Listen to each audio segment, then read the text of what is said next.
21st Century Entrepreneurship with Martin Piskarik. When you're a startup and you're pushing for that 100% plus growth year over year, you become entirely focused and consumed with the growth of your business.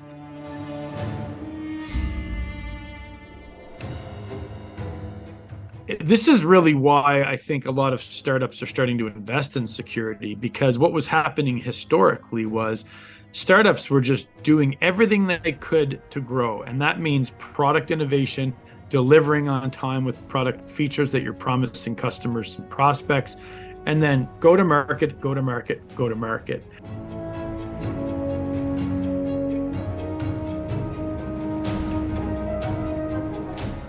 And so what started to happen was it became obvious to, when we started looking at the stats in 2018, 19, 20, we see a lot of the major data breaches that affected very large corporations, like, for example, the Target breach, which I think was in 2017. See these breaches happening and then finding out that it's actually in their vendors. The problem is coming from the vendors.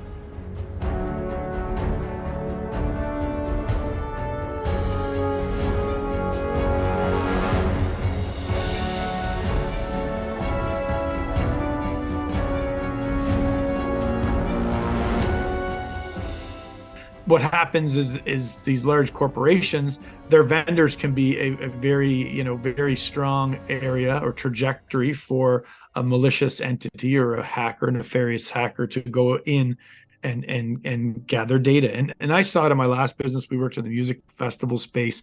We saw data breaches all the time where it would be one of the vendors. And so that really forced, the learnings that companies had really forced a different level of scrutiny on startups. And I think most buyers, whether it's government or enterprise or even mid-market now, they know that when you're a venture-backed startup, they know that you're hyper-growth focused. And they're aware now that a lot of businesses in those situations aren't putting a lot of time and effort into security. So they've upped the ante. They've upped the initiatives in terms of how deeply they look at the data security, the data privacy practices of these startups, knowing that historically startups were not really known to be focusing on that. They're focusing on ship features fast, not ship features fast and securely and well tested all the time. So really what we've seen happen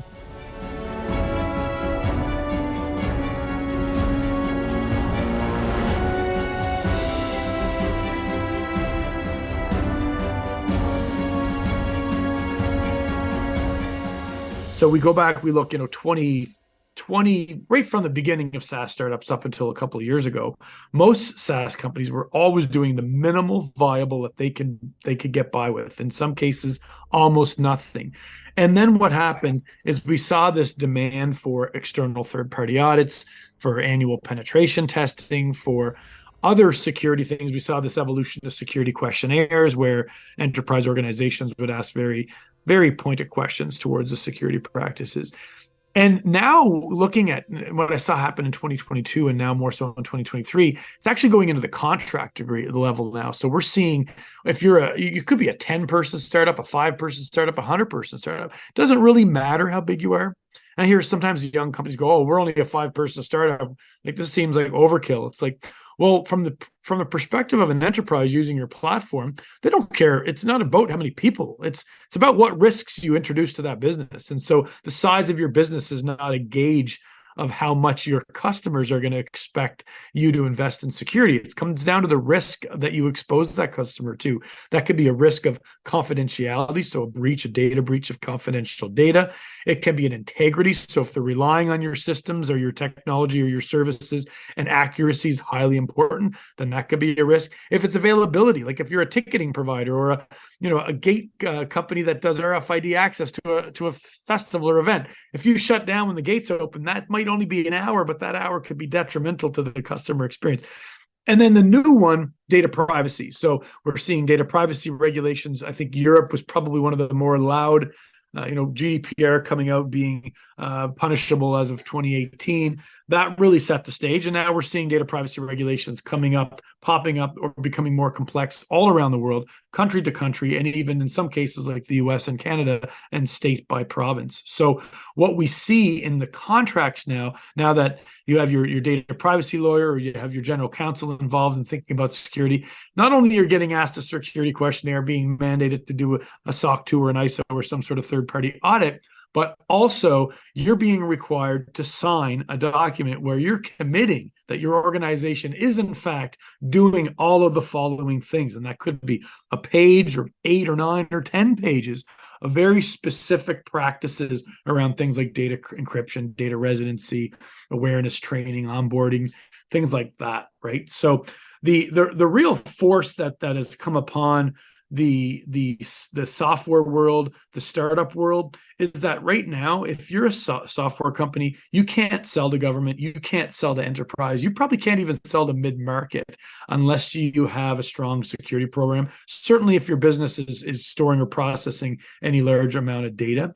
And now in 2023, the big thing that we're seeing in terms of trends is now it's really hard to get insurance. And we're seeing enterprise buyers mandating that their supply chain has a certain amount of coverage from a cyber risk. Well, if you don't have a cybersecurity program and you're not able to articulate your cyber risk program, you're not going to be able to get the insurance that your customers want. So I think you're right. Like this growth-driven mentality has put in security in the back, further than the back seat. It's just, it's been out of mind in a lot of cases.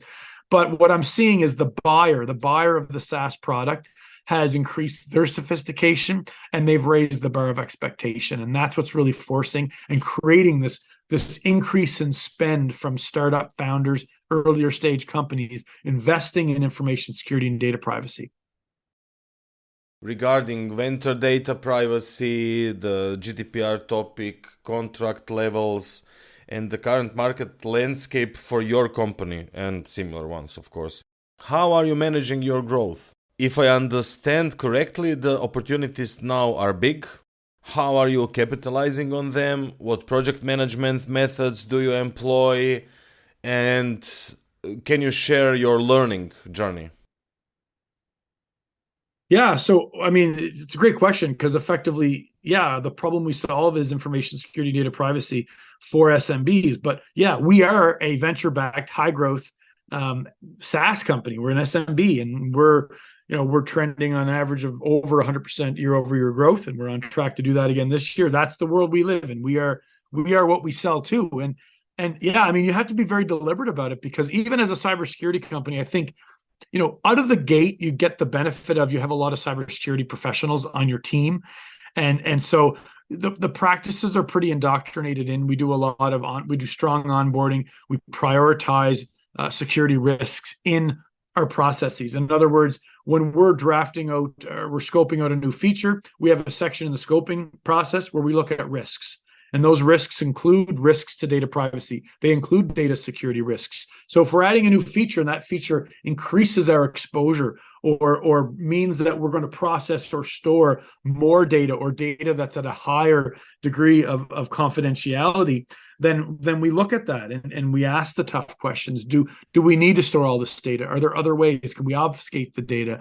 Are there other ways that we can? And then we look at things like encryption and who has access to the data, and we go through that. And then when we do our testing, we don't only, we are testing everything in the scope. So we're not just testing for, does the feature work? Does the feature look well? Does it look good? We're also testing the feature from a security perspective. So if we have a new major feature that now, increases sort of that surface area that an attacker could take advantage of, we will, at the bare minimum, will drive intelligent testing towards that, both human testing, but also automated testing with vulnerability scanners that can do credentialized scans and things like that. And if it's really, really major, we'll even do a pen test. Now we have the joy of having in-house pen testers, because pen testing is one of the things that we do for our customers. So anytime we do anything major, we have our security team look at that and make sure that it's tested from that perspective as well. So that's really a big one. Like, the way we look at risk for our SaaS platform is, and this is the case for I think a lot of startups, is a lot of companies, they have, you have one SaaS platform and you have this giant multi-tenant database.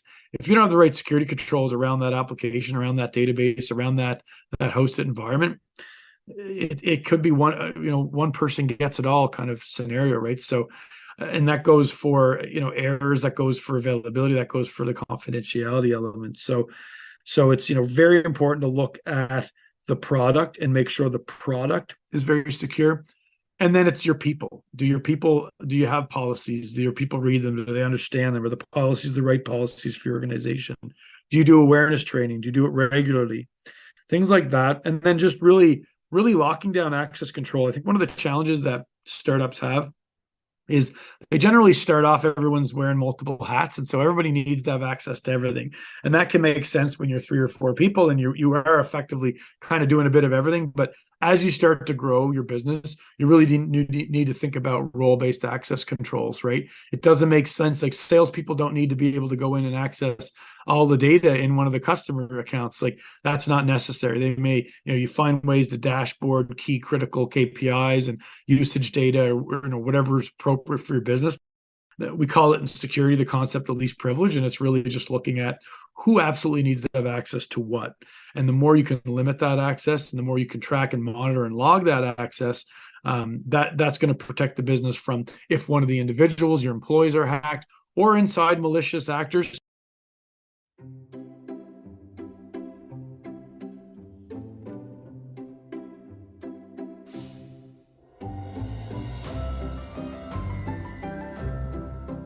And the other thing I would say is, or accidents. Not all breaches are the result of some malicious, nefarious actor coming with the hoodie on in the coffee shop in the corner, hacking your business.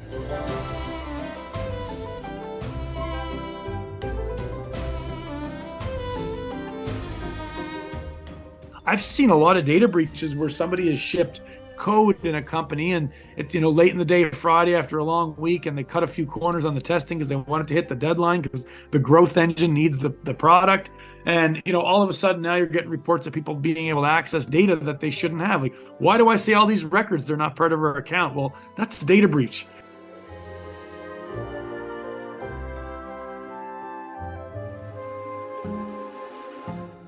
And if one of your competitors, if let's say your 2 companies using HubSpot or Salesforce, you wouldn't want your competitor to somehow be able to get access to your Salesforce leads and stuff. I mean, that's a problem. So they're not always these nefarious, malicious activities, right? So yeah, you got to prioritize security. And I think where we are now, we're seeing improvements in the mentality that startups have towards security. But I would say there's still a problem, and that problem is a lot of the startups see it like this. It's in the way of them closing deals, so they're willing to pay to fix the problem. But they're thinking of it transactionally. They're not actually thinking of changing. It's almost like if you think of the American dieting phenomena versus just getting on a really good diet and making some healthy improvements in your life. Over time, you'll get great results. American mentality is like, I want the pill. I want the thing I can take that makes me look awesome and fit in 6 weeks.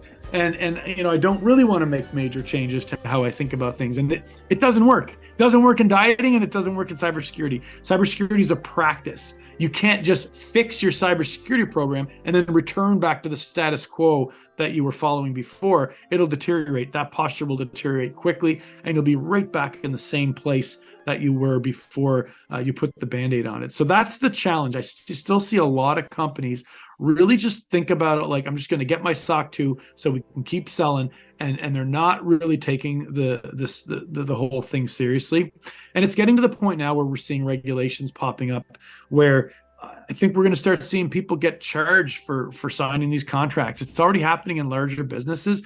It's fraud. If you sign a contract that says you're going to do a penetration test every year and you're going to follow and comply with this regulation and this standard, and you just sign that and completely ignore it, that is a failure of due diligence. That is fraudulent activity. You made a commitment when you signed that, and that's the world we're moving into. So I think it's exciting to see that things are starting to be taken more seriously. But yeah, earlier stage companies need to upgrade their thinking on this.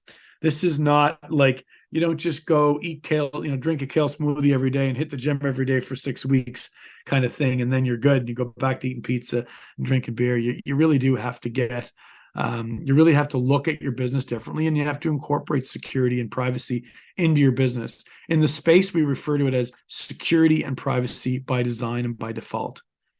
It's not a band-aid. It's not an afterthought.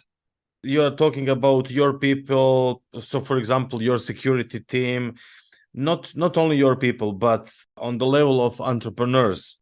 Most of organizational structures are now based on VAs. The integration factor and the security factor, especially after the COVID. So many companies are virtual now, whether they're virtual within one country or spanned across multiple countries or spanned across the entire world.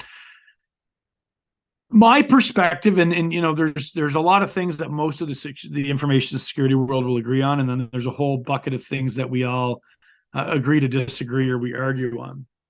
I don't personally think that from a pure security stance that I don't see a huge risk in having people spread over multiple geographies. The question becomes, the question that does come up is, what's the degree of lawful surveillance in a country?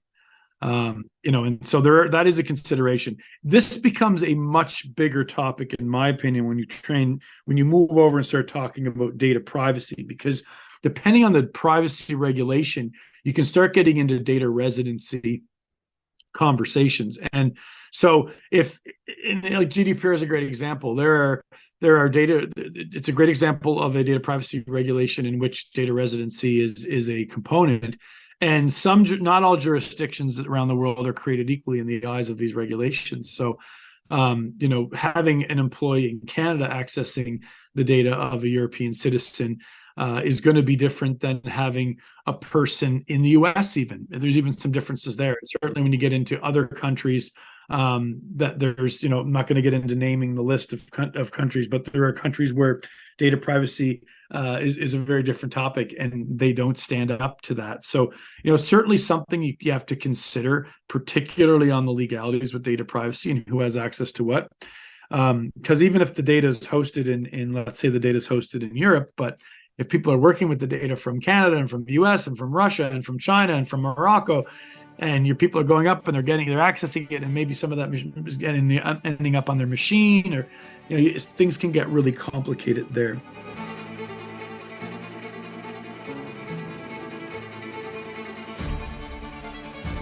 Every situation has its unique components, and that's a part of the practice of any good cybersecurity company. They're not just going to try to layer a blanket approach so everybody gets the same thing.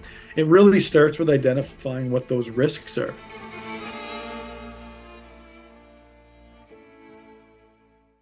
What are the confidentiality risks? What are the integrity risks? What are the availability risks? And what are the privacy risks?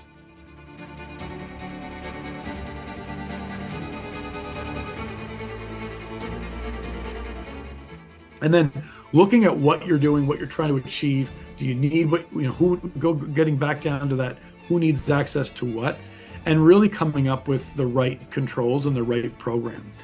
And you might find out there's some things you can't do. Like some organizations realize that, hey, we need to move our data. We can't sign this hospital in France and have our data in this database.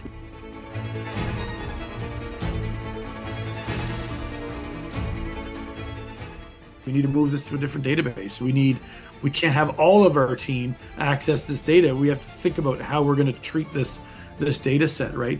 And then that's the other thing that's even becoming more complicated is you don't have to just think about the regulations and the standards you need to comply with, but in these security addendums, you're seeing customers start to mandate certain things. They may not want their data stored in a certain region, outside of the fact that there's no real regulation that states that, the data can't from a legality, from a political perspective, be stored in that area. They might not want I've seen organizations say we don't want our data outside of Canada. Now there's no regulation that's mandating that they can't do that, but in their own policies and procedures and controls and how they're managing risk in their business, they want the data in Canada. They don't want the onus and burden of trying to understand how well the US or another country is going to stand up when it comes to the data requirements that they have. So it gets pretty complicated, and it's not a one size fits all. Like I would say, like there is a big bucket of things that is pretty much standard. Like very few people are going to argue that using unique complex passwords in all your different things versus using the same password or using the name of your dog or your address, that's a good practice. We're not going to have a lot of argument around that. Most people aren't going to argue that having multi-factor authentication as another layer of security around password security is a really good idea. Very few people are going to argue with that. Same goes for awareness training and making sure your employees understand to the applicable to their role what they need to understand. No one's going to argue about that. But there's a lot of stuff there that you might have to get creative in how a business is going to operate, and you might have to make some changes, right? When you're talking about the quality control, again, I think quality control can be unique to the environment. And we constantly make improvements to our quality control. We're looking at automated tools now. We use some automation in our code base that can look for code-based vulnerabilities. And we're in exciting times right now. There's a lot of things that AI and some of these new age tools can do that, and there's enough competitiveness in the cyberspace that products are becoming more accessible to smaller businesses to have quite sophisticated products. Now, AI can't do everything. There's still the humans aren't being replaced yet. Maybe there's a day in the future where that happens, but there's a long road between now and then. But yeah, there are great tools out there that can find code-based vulnerabilities. You could be running real-time scanners all the time on your system to identify any known vulnerabilities, or if there's any updated patches or security updates that are available for your dev stack, for your toolage, etc. There's tools you can use now to monitor your cloud environment, like an AWS or a Google Cloud or an Azure environment, and so on, to make sure that you're following the best practices in terms of configuration. A lot of them have generated their own baseline, like AWS has their own security baseline for best practices in configuring and managing an AWS account.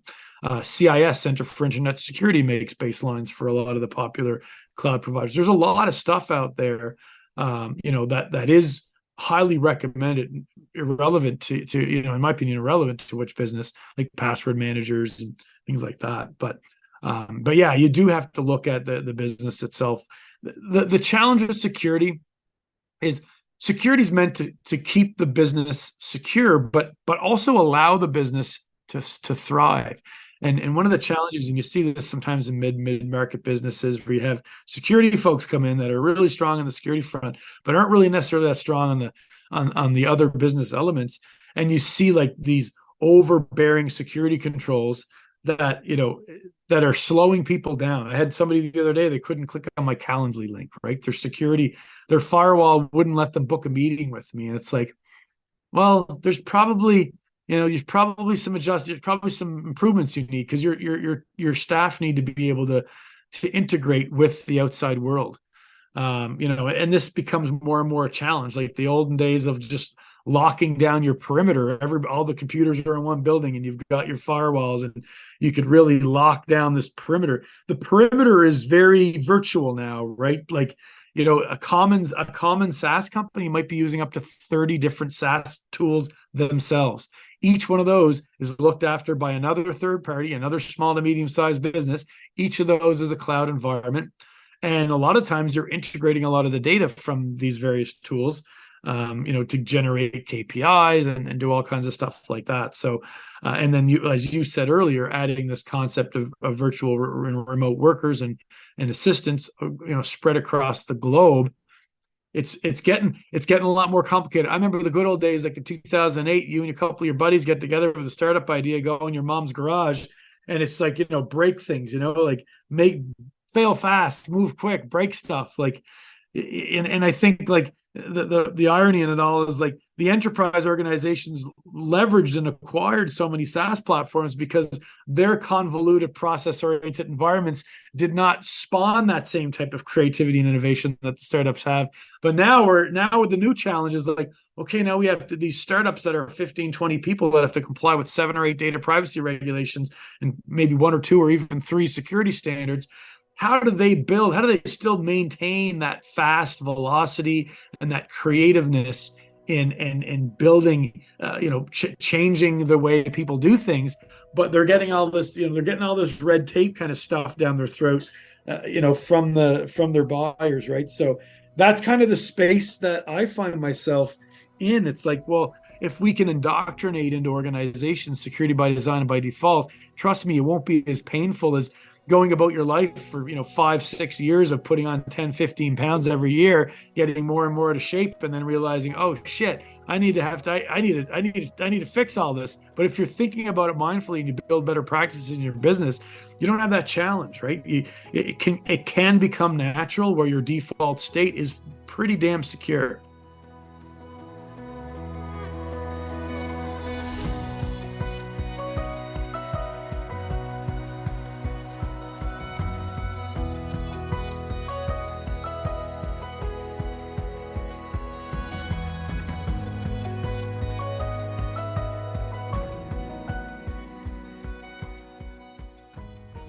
Carbide is an information security and data privacy company. We work with small to medium-sized businesses, basically engaging them into security in a way that they can bake security into their culture. So again, back to that concept of security by design, by default. We do that by giving them a platform. But what's really unique is in our company, we have a lot of expertise across the company. So as a customer of Carbide, you have access to very smart, very competent information security data privacy folks that are active in and focused on small to medium-sized businesses. We know startups, we know SaaS companies, and we know what the expectations are when you're selling to small, when you're selling to enterprise, and when you're selling to government. And we know what the trends are. And that's what we do. So it's risk management, it's the policy creation, it's projects showing you, educating you on what you need to do, and it's also integrations. We have about 130 integrations with a lot of common SaaS platforms. We have a cloud monitoring solution. We also have in-house pen testing and vulnerability scanning. So we're really the place where an organization can come and design the appropriate data security, data privacy program for their current state and their growth plans, and we can connect them with all of the pieces of the puzzle that they're going to need to build that out over time. You in 5 years, your company in 5 years. Is there an exit strategy involved as well? I always remain open-minded on that. The way I look at it, so what I think is going to happen and quite aggressively in the next couple of years, and it's already starting now, is a lot of consolidation within the cybersecurity and data privacy space. And I believe, and what I believe is that that's what the customer wants, and the customer gets what the customer wants. It might take some time for that evolution to occur, but that's what the customer gets. And what I realize now, and especially with the smaller businesses, that they're not going to have a large security team. It might be one individual. It might be one individual owning that with another responsibility and having like maybe some committee associated to that. But at the end of the day, they don't want to build a cybersecurity stack that includes 8 or 9 or 10 vendors. It's just it becomes too expensive from a time perspective, from a financial perspective, and then there's all the burden of making sure that those tools and services are all collaborating and working together.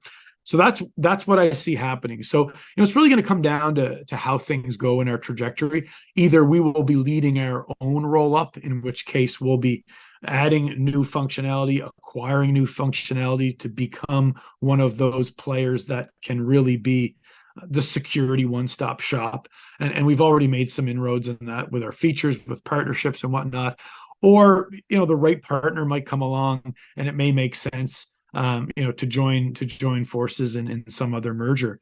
We'll see how it goes. But my belief, especially when it comes to the SMB, the small to medium-sized enterprises, my belief is that you're going to want to have a one-stop shop, or at least a couple of security vendors, not double digits security vendors, to build your entire. Like, the enterprise model, you're going to have your auditor, you're going to have a security operations center, you're going to have a security insurance firm, you have your endpoint protection, you have your firewall provider, you've got your clouds, your cloud security awareness. It's just tick, tick, tick, tick, tick.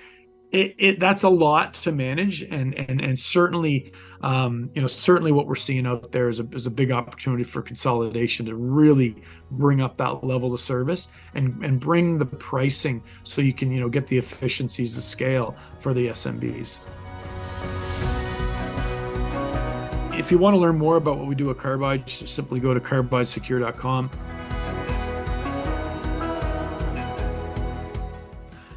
And you'll be able to see everything you need there to learn about what we do. And you can very quickly and easily reach out to the team if you'd like to talk a little bit more about what our services in the context of your business could look like. 21st Century Entrepreneurship with Martin Piskarik. Imagine a space where triumphs, trials, and tales of entrepreneurship come alive.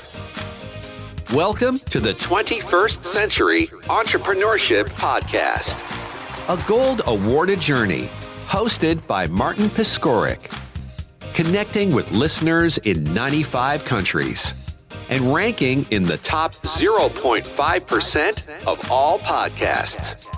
Join our exclusive community, elevate your perspective, and embark on the path to success.